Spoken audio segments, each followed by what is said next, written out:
വൈസിനിയം നിങ്ങളുടെ എല്ലാം സാന്നിധ്യത്തിൽ ഔപചാരികമായി ഉദ്ഘാടനം ചെയ്തതായി ഞാൻ ആദ്യമായിട്ട് പ്രഖ്യാപിക്കുകയാണ്.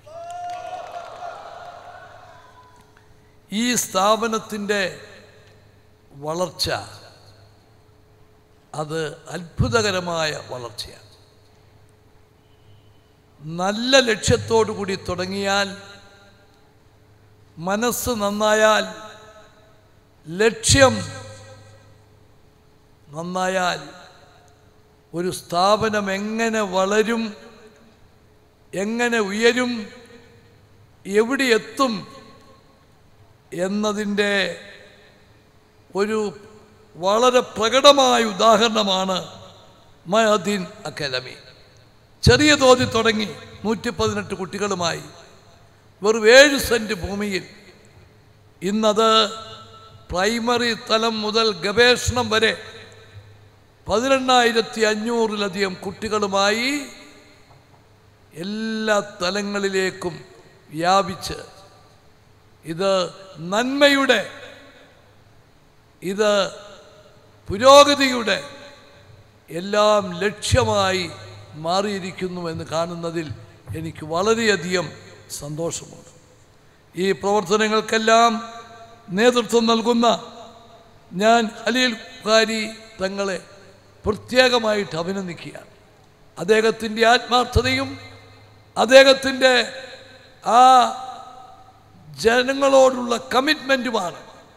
നല്ലത് ചെയ്യണം, നല്ലതിന് വേണ്ടി നിലകൊള്ളണം എന്നുള്ള ആ നിലപാടിന് ലഭിച്ചിട്ടുള്ള ഒരു വലിയ അംഗീകാരമാണ് ഈ അക്കാദമിയുടെ അത്ഭുതകരമായ വളർച്ചയും വിജയവും എന്ന് പറയാൻ ഞാൻ ആഗ്രഹിക്കുകയാണ്.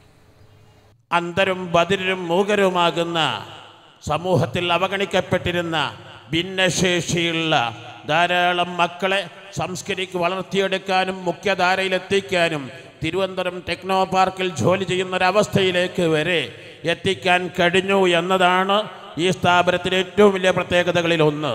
മാത്രമല്ല, ഇന്ന് ലോകത്ത് 6,800 ഭാഷകളിൽ UN അംഗീകരിച്ച എല്ലാ ഭാഷകളും ഇംഗ്ലീഷ്, അറബി, ഫ്രഞ്ച്, സ്പാനിഷ്, മാൻഡറിൻ തുടങ്ങിയ ഭാഷകൾ ഇവിടുന്ന് പഠിപ്പിക്കുന്നു എന്നത് ഈ സ്ഥാപനത്തിൻ്റെ ഏറ്റവും വലിയ പ്രത്യേകതയാണ്.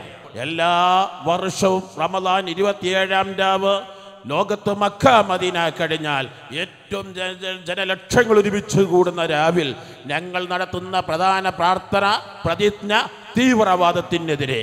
ഈ സ്ഥാപനം ഈ പരിസരത്തുള്ള ആരോട് ചോദിച്ചാലും ജാതി മത ഭേദമന്യേ ഇവിടെ നിന്ന് ഞങ്ങൾ എന്തു ചെയ്യുമ്പോഴും എല്ലാ വിഭാഗം ആളുകളെയും പരിഗണിച്ചല്ലാതെ ഈ സ്ഥാപനം ഒന്നും ചെയ്തിട്ടില്ല. ഇന്ന് ഭാരതത്തിൽ താമസിക്കുന്ന എല്ലാ വിഭാഗം ആളും ഈ കൈപ്പത്തിയുടെ 5 വിരലുകൾ പോലെ, ഈ 5 വിരലുകൾ പല രൂപത്തിലും ആകൃതിയിലുമാണ്. 4ഉം സംഘടിച്ചൊരു വിരലിനെ മാറ്റി നിർത്തിയാൽ ഇത് പൂർണ്ണമാവുകയില്ല എന്ന പോലെ തന്നെ ഏതെങ്കിലും ഒരു വിഭാഗത്തെ ദുർബലരായതിൻ്റെ ദൗർബല്യത്തിൻ്റെ പേരിൽ, വൈകല്യത്തിൻ്റെ പേരിൽ, അല്ലെങ്കിൽ എന്തെങ്കിലും പ്രശ്നങ്ങളുടെ പേരിൽ മാറ്റി നിർത്തിയാൽ ആ കുടുംബത്തിന് പൂർണ്ണത ലഭിക്കില്ല, സമൂഹത്തിനോ സമുദായത്തിനോ സ്ഥാപനത്തിനോ മുന്നേറാൻ കഴിയില്ല എന്ന് വിശ്വസിച്ചുകൊണ്ട് തന്നെ ഈ സ്ഥാപനം എല്ലാ വിഭാഗം ആളുകളിലേക്കും എല്ലാ കൈനീട്ടങ്ങളും നടത്തി എല്ലാവരെയും ഒരുപോലെ കാണാൻ കഴിയുന്നു എന്നത് ഈ സ്ഥാപനത്തിൻ്റെ ഏറ്റവും വലിയ പ്രത്യേകതയാണ്.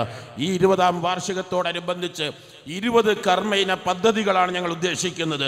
വിദ്യാഭ്യാസം, മതം, സംസ്കാരം, സാമ്പത്തികം, ചരിത്രം, കുടുംബം, കുടിയേറ്റം, ആരോഗ്യം, പരിസ്ഥിതി, ഭാഷ തുടങ്ങിയ 20 മേഖലകൾ പ്രത്യേകം പദ്ധതികൾ ആവിഷ്കരിച്ചിട്ടുണ്ട്. 20ഓളം രാഷ്ട്രങ്ങളിൽ അന്താരാഷ്ട്ര സമ്മേളനങ്ങൾ മലബാറിനെ കുറിച്ച് ആ മലബാറിൻ്റെ പൈതൃകവും ചരിത്രവും ലോകത്തിൻ്റെ മുമ്പിൽ എത്തിക്കുന്നതിന് വിവിധ സെമിനാറുകളും വിവിധ സിംബോസിയങ്ങളും ഗവേഷണങ്ങളും നടത്തി മലബാറിനെ ഹൈലൈറ്റ് ചെയ്യാൻ, മലബാറിനെ പ്രധാന പ്രമേയമായി കാണാൻ ആഗ്രഹിക്കുന്നു. 5ഓളം വിദ്യാഭ്യാസ സമുച്ചയങ്ങൾ ഈ 2017 ഡിസംബറിൽ ഞങ്ങളുടെ സമ്മേളനം സമാപിക്കുന്നതിന് മുമ്പ് ഇൻഷാ അല്ലാഹ് ചെയ്തു തീർക്കാൻ ഇങ്ങനെ തുടങ്ങിയ വ്യത്യസ്തങ്ങളായ കർമ്മ പദ്ധതികളാണ് ഈ സമൂഹത്തിൻ്റെ മുമ്പിൽ ഈ സ്ഥാപനം സമർപ്പിക്കുന്നത്.